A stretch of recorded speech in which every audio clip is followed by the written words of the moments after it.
Hey everybody, welcome back to Brainiac Baseball's 1984 Detroit Tigers season replay. This video will be the end of the season, standings, league leaders, and playoff preview video.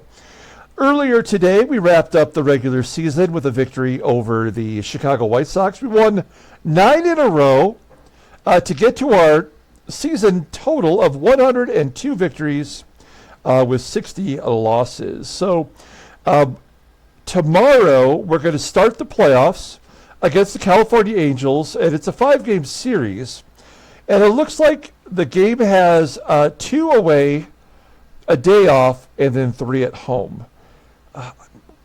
I don't really remember if it was like that in real life, but apparently that's the way it's set up here. And I mean, I guess it could make sense.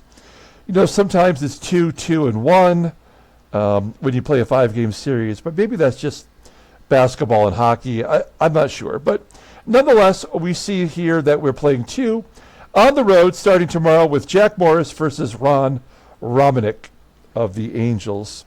So let's start with the team roster here and the playoff roster. First and foremost, we're going to go with the best players on our team. Everybody is rested. We are ready to go. I have made one, maybe somewhat of a surprise move. I am leaving Jeff Stone off the roster, and I'm going to put Eddie Milner on there.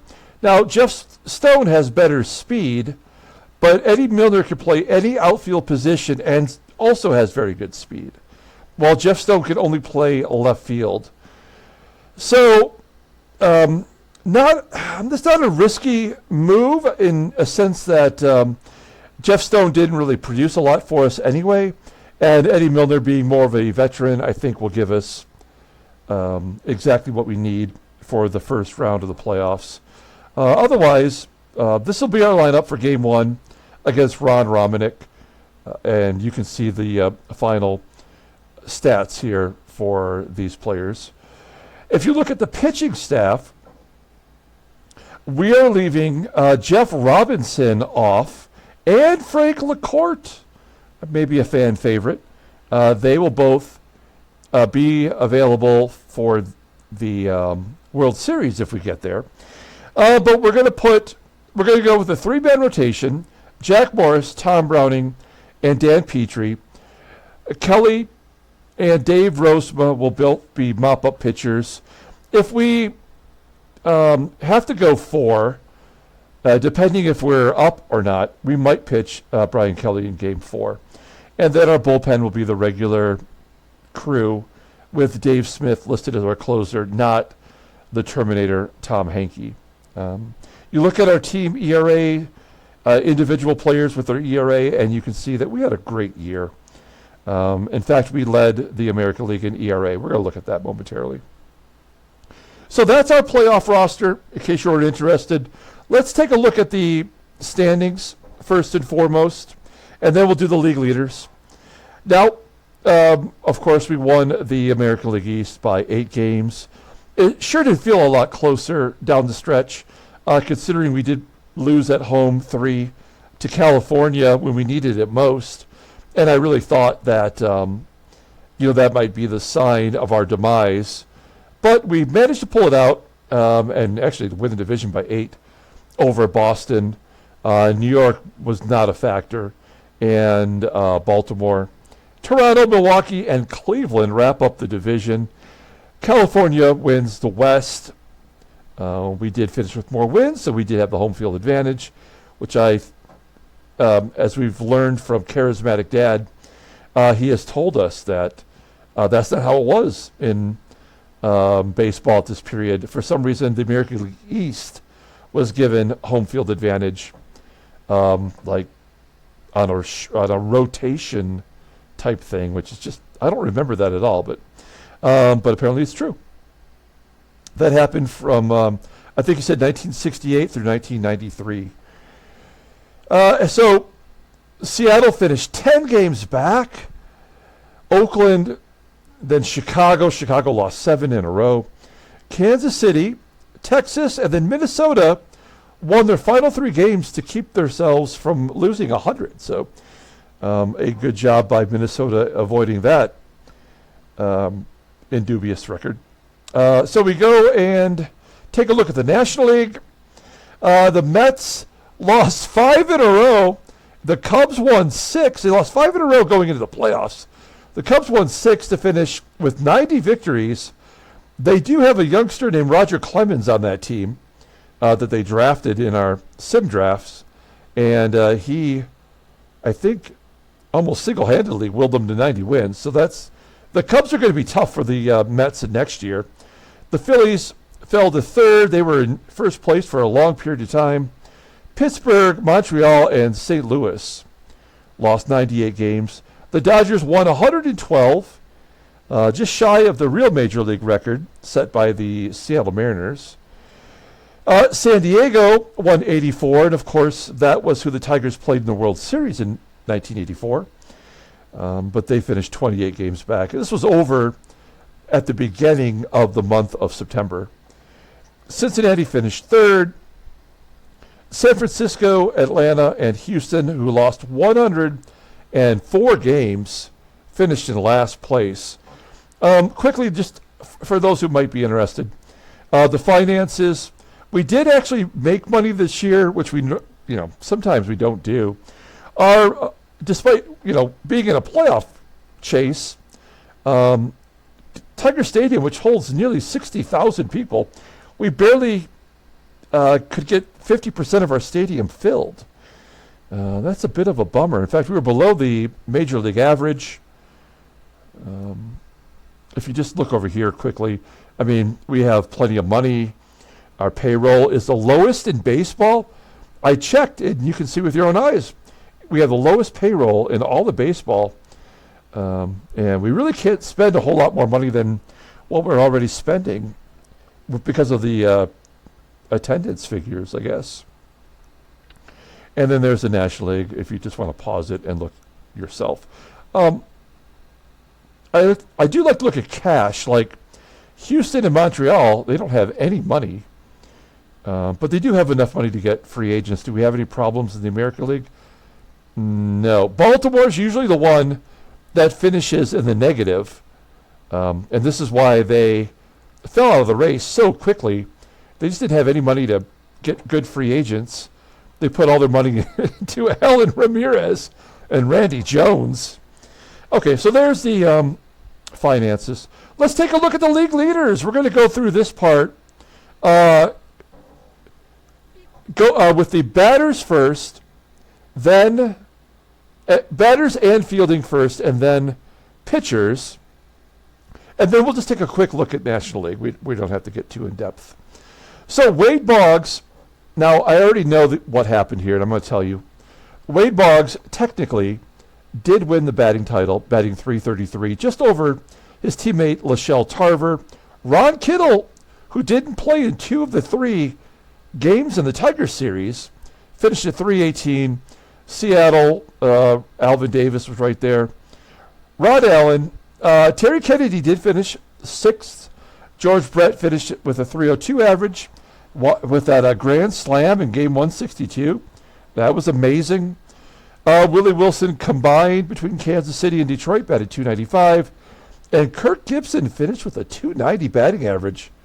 It's going to be tough to decide the Tigers MVP. We're going to post on the YouTube page under the postings, I guess, the candidates for MVP, and you can go ahead and vote.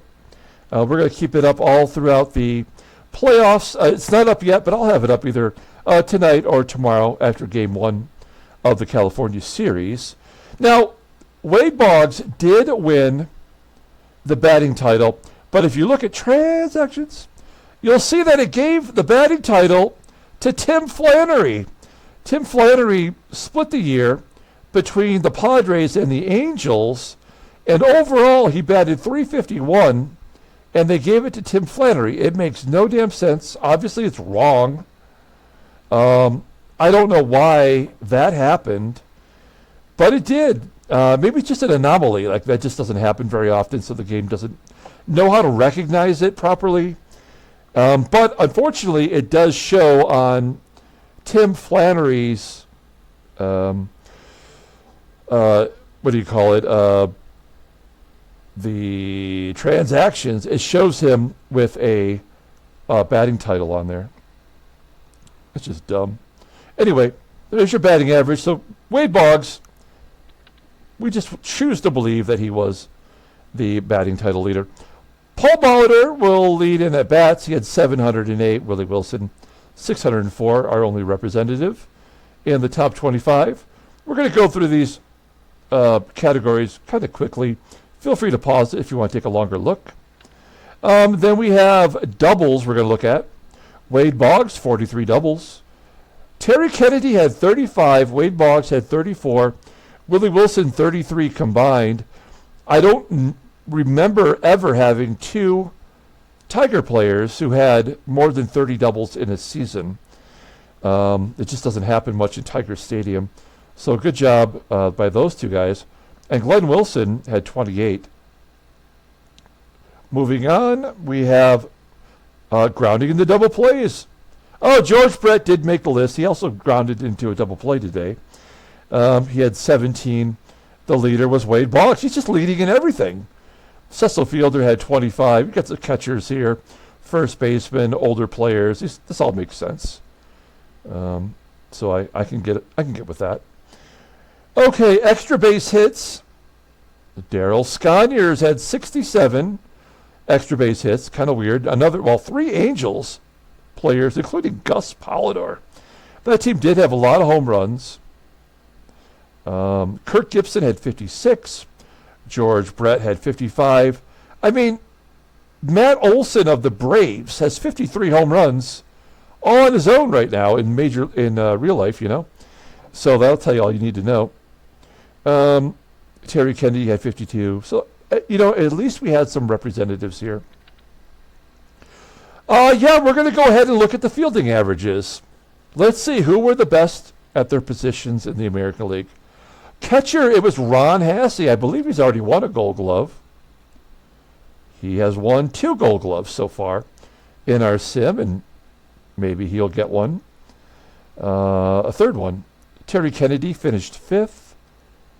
But really, 3rd, I don't know how this extrapolates numerically, but he finished 3rd. John Tamargo was the worst.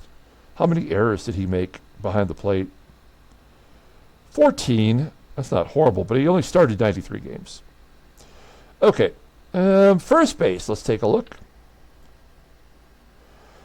Greg Brock did manage to qualify, even though he was injured for the second half of the year, and he will not play next year due to that injury. Carl Pagel and Jim Traber, two people that you would not think would be very good defensively.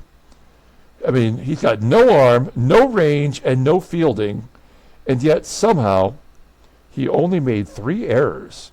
Oh, he also DH'd a lot. That's weak. That's weak sauce right there. Jim Traber, did he earn it? Yes, he did. All right, so we're gonna say Jim Traber deserves it over Carl Pagel. Let's take a look at second base. Sweet Lou, where did he finish? Oh, Lou finished 2nd behind Marty Barrett. That seems fair. Wow, how bad do you have to be a second baseman with a .965 fielding percentage? Vic Rodriguez of the Blue Jays made 23 errors.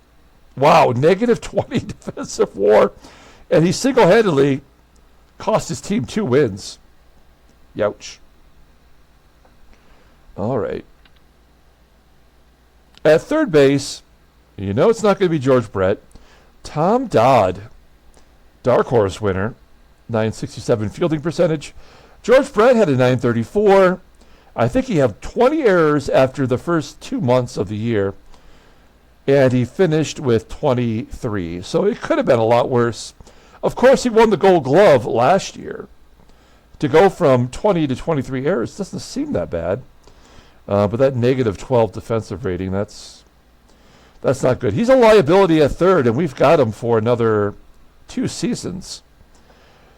Okay, shortstop, Alan Trammell. Did he?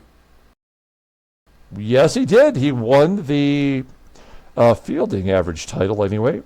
I think he's going to be our only Gold Glove potential winner. Ozzie Smith, that makes sense. There's Robin Yount a little further down.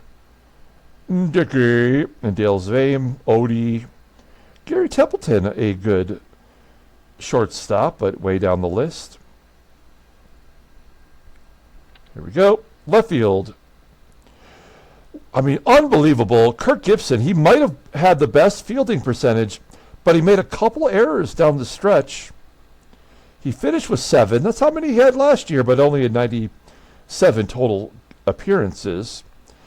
And, hey, he finished even defensive range and defensive WAR. That is a big plus for Kirk Gibson. And he had 4 assists. So I don't know if that's going to be good enough to get a Gold Glove over Kevin Romberg. He made 5 errors, and he had at least positive numbers. He was a third baseman just last year. Moved over to left field and got the job done. Okay. Center field, Willie Wilson, 984 combined. Rick Manning with a 992 over the 18-year-old Daniel Fernandez, or 19, whatever he is. 2 errors in center field. Either one of those guys. Daniel Fernandez is 19. He made 2 errors in center field. He only played 90 games. Get out of here with that crap. All right. Right field. Oops. Gosh darn it. Right field, Glenn Wilson finished 3rd behind Mike Davis and Alan Cockrell. Glenn Wilson, he made 4 errors this year. And he had negative range and WAR, so I guess he's not going to win. He just had a bad year all the way around. Okay, moving on. Games played. Paul Molitor. He got traded to the Angels from Milwaukee halfway through, so he played more than a full season. Rod Allen and Dickie Schofield played every game. We did not have anybody make it to 147 games. We tried to rest our players properly. Maybe that's why we're where we are. Hits. 4 batters had over 200 or more hits. Rod Allen had 211, just beating out Molitor and Lachelle Tarver. Wade Boggs had 200 exactly. He walks a lot in this game, so maybe that's why he didn't quite get up there. Willie Wilson had 178 between the two teams, but George Brett had the most on our team, followed by Kirk Gibson. Then we have hit by pitch.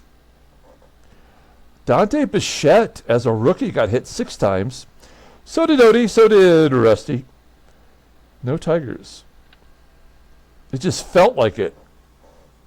With all the baseball mogul bingo things. Home runs! This is what you came to see.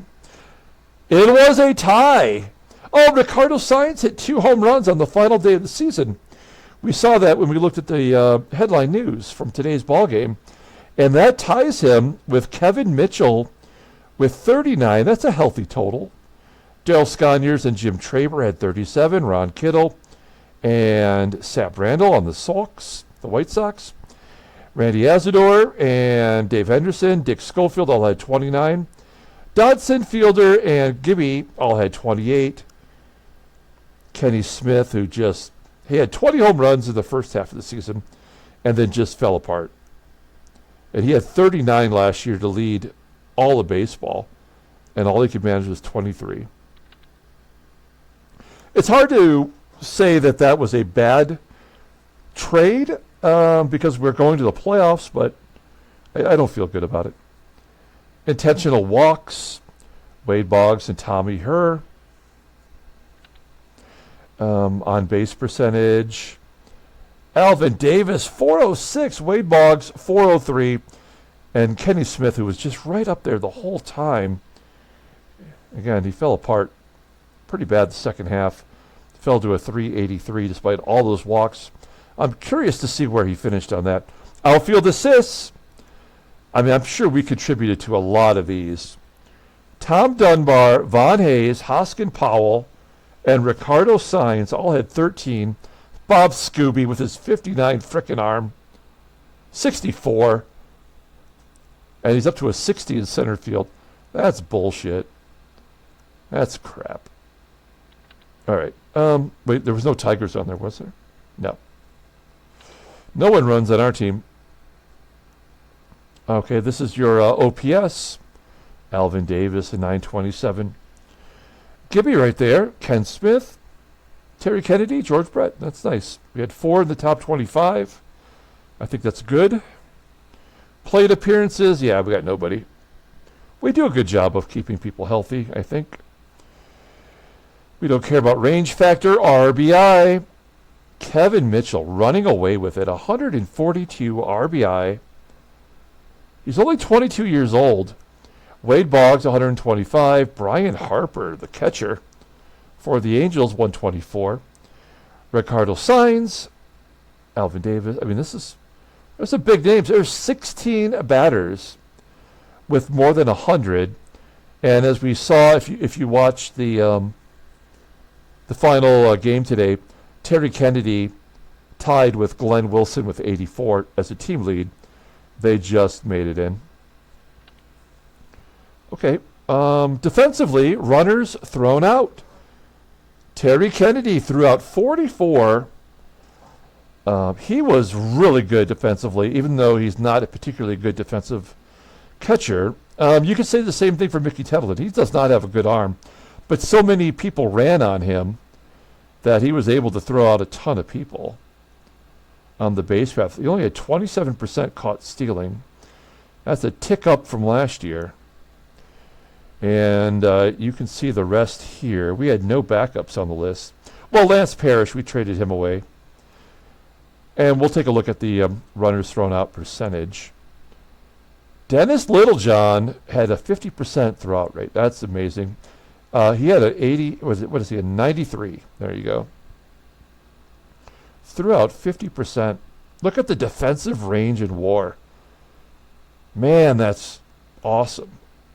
TK was second with Donnie Scott of the Rangers. Very cool. Good job by Terry Kennedy. I think that strengthens his team MVP. We're going to look at the runs scored. We got Gibby with 103, and Ken Smith and Willie Wilson almost got to 100. That just tells you we had no one over 84 RBI, but we had 3 batters almost get to 100.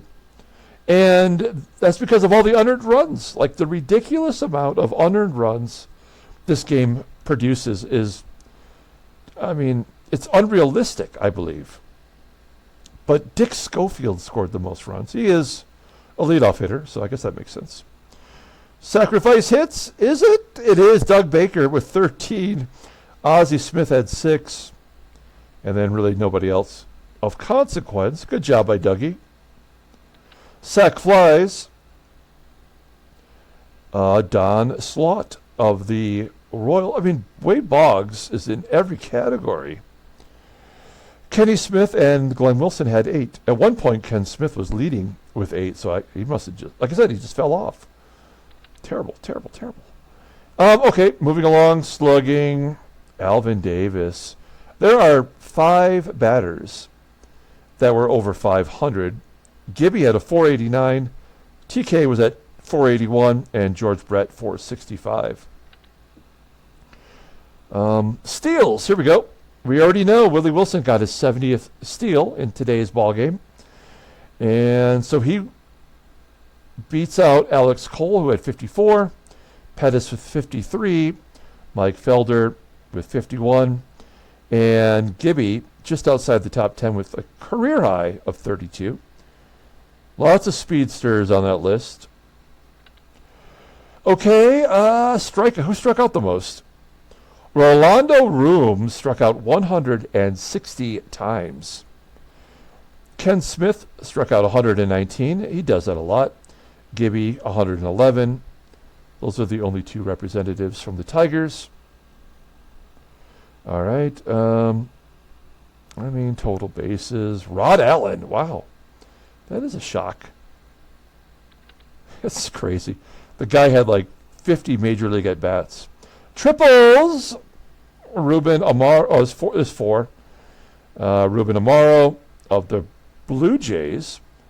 Polidor, Rooms, and Lachelle Tarver. George Brett had 5. George Brett once had 20 in a year.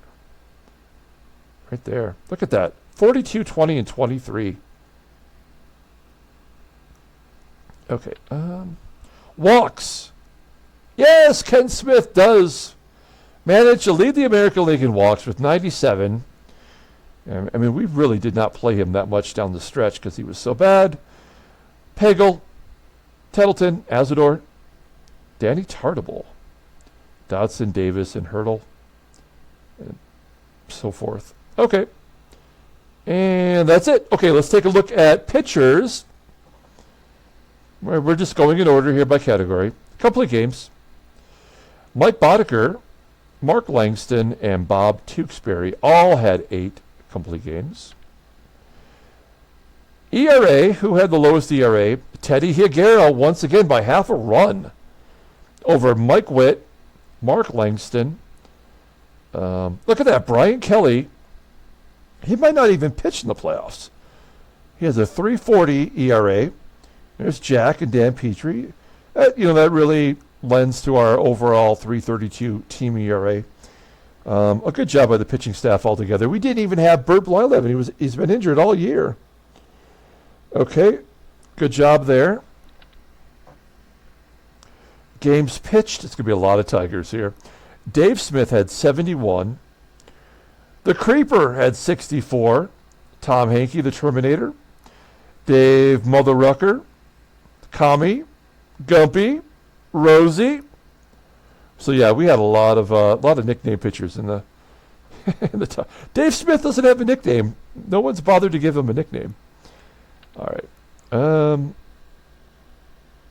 Who forced the most double plays? Randy O'Neill. This is all the schlubs. Al Lakowitz. Randy Jones. Tewksbury. Dennis Martinez. Okay. No Tigers. Hits per 9? Mark Langston only gave up, he gave up less than 7 hits per 9 innings. Morris Kelly Petrie. Okay, who hit the most batters? 3. Howard Bailey, Floyd Bannister, and El Presidente. Brian Kelly hit 5 batters. It seems very low. You might agree. Who gave up the most home runs? It's got to be the pitcher from Cleveland. It is. Larry McCall gave up 49 home runs, I believe. Oh, no, he remained on the roster. Okay. And then you have a few at 30. No Tigers. We never give up too many home runs. Innings pitched. Bob Tewksbury, 264 and a third innings pitched. How many did he walk this year? Only 13. Wow. He had never walked a batter before this year. He's got that 99 control. He only walked 13. He only struck out 127 in 264 innings pitched. That's crazy. All right. And no Tigers because, I don't know. I don't know why. Because I pull them pretty early, I guess. That's on me. Innings per game. Mark Langston. A skosh ahead of Teddy Higuera. I think those are your 2 for the Cy Young Award. Jack Morris did just kind of make the list. He had 4 complete games this year. All right. Scooting along. Quality starts. It's not really a category.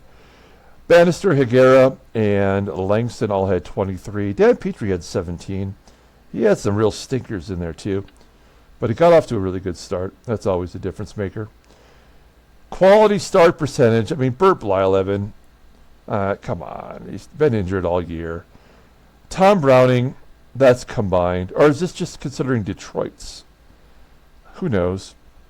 But, man, he was a killer at first. And then he totally fell apart. He'll get the second start in the Angels series. We're almost done here, folks. Saves. Here we go.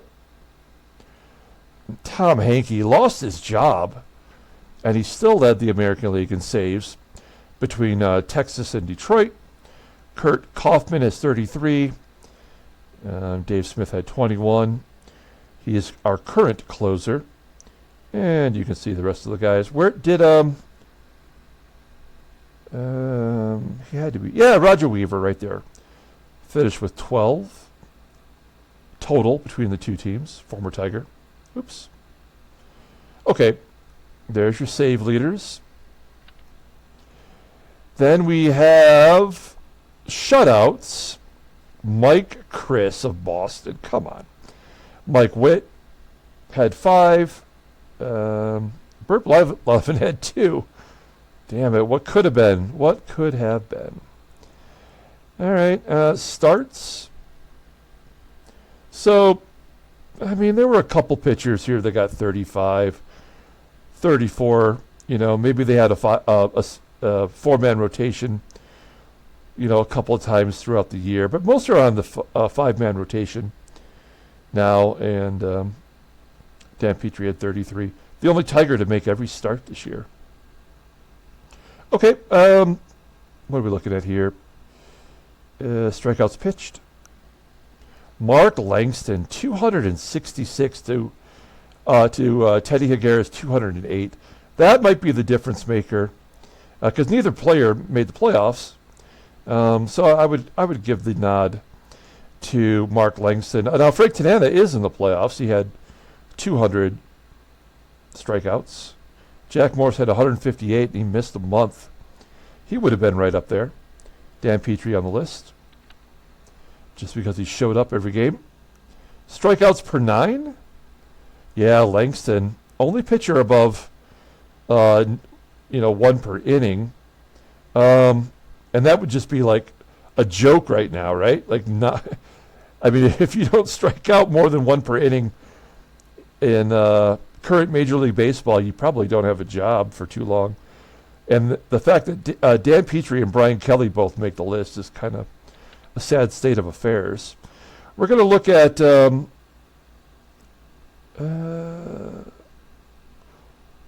walks per 9. Yeah, there it is. Less than a half a walk a game. Oil Can Boyd, pretty impressive, with less than 1 as well. Jimmy Key. That's a good sign for Toronto. They have terrible pitching. Keep them off base anyway. No Tigers. And finally, wins. So no pitcher got to 20 wins in the American League. 19 for Tanana, Mike Warren, and Mike Witt all had 19. Petrie led the team with 14. Brian Kelly had 13. Yeah. Okay. All right. So let's go really quick. We're just going to hit the main categories for the National League. So the National League batting leader was Gene Richards. He beat out Tony Gwynn, his teammate. You see the rest of them there. Well, they only had 6 batters bat over 300 in the NL. Obviously, they don't have the DH. They have pitchers batting, and their ERAs are way lower. And I think whatever the calculation is in the game, it shows right here that batters don't get as many hits in the NL. Let's take a look at home runs. Eric Davis with 34 on the Giants in this sim led the National League. Cal Daniels, Rob Deere, also on the Giants. Luis Medina, Funky Cold Medina, finished with 29. I mean, like, the top 10 didn't even have at least 20. I mean, I think that's going to change a lot coming up. There are so many stadiums in the National League. Dodger Stadium was the worst in '84. But, like, the Cardinals and the Astrodome, those stadiums just don't allow home runs during this decade, really. Okay, home runs, RBI, and then steals, and then we're good. Funky Cold Medina, 108. He's age 21. You'll see that they're all young players here. My theory, and I've stated this multiple times over the 5 years we've played, is it takes 6 years to weed out all the older players and get them out of the game. So what will these young players be like as we progress? That'll be the interesting key. So there's your top. And let's take a look at the steals. Ricky Henderson, Ricky B. Ricky. He had 75 over Eric Davis. Wow. Home run and stolen base. He had lots of shoes and shots, right? Kind of impressive. Ricky, we'll take a look at him. 75 stolen bases, 18 caught stealing this year, and he could just never get there with us. No matter how hard we tried with Ricky, he just couldn't get it done. Okay, let's take a look at the pitchers. 4 major categories, and then we'll be out of here. ERA. Okay, this is bullshit, and it pisses me off, and I don't even want to look at it. But a batter, a major league hitter, leads the category because this game thinks he pitched. He did in the minors, but that's just dumb. Rick Ownby, he's been good forever in this game. 3 years in a row, he's 120. Spoiler alert. That's amazing. God, that's really amazing. And then all the Dodgers, they led with a 2.24 ERA, team ERA or something like that. Yeah, there's all you guys. Okay, ERA. Let's go with wins. Right? Yeah, wins, strikeouts, and saves.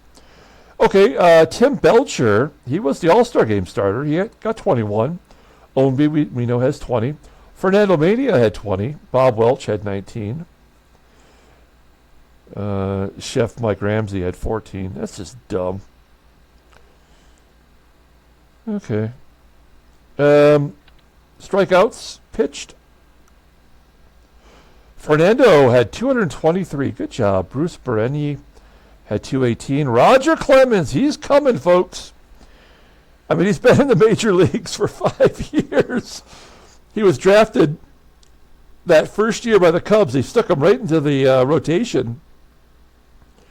And they've pitched him a little bit every year. I think he was injured in 81 in this game, the strike-shortened year. But now he's ready. I think the Cubs are going to be a real tough team to beat in the East next year. And there's your leaders if you want it. And saves. Lee Smith had 39. And Phillies shipping off.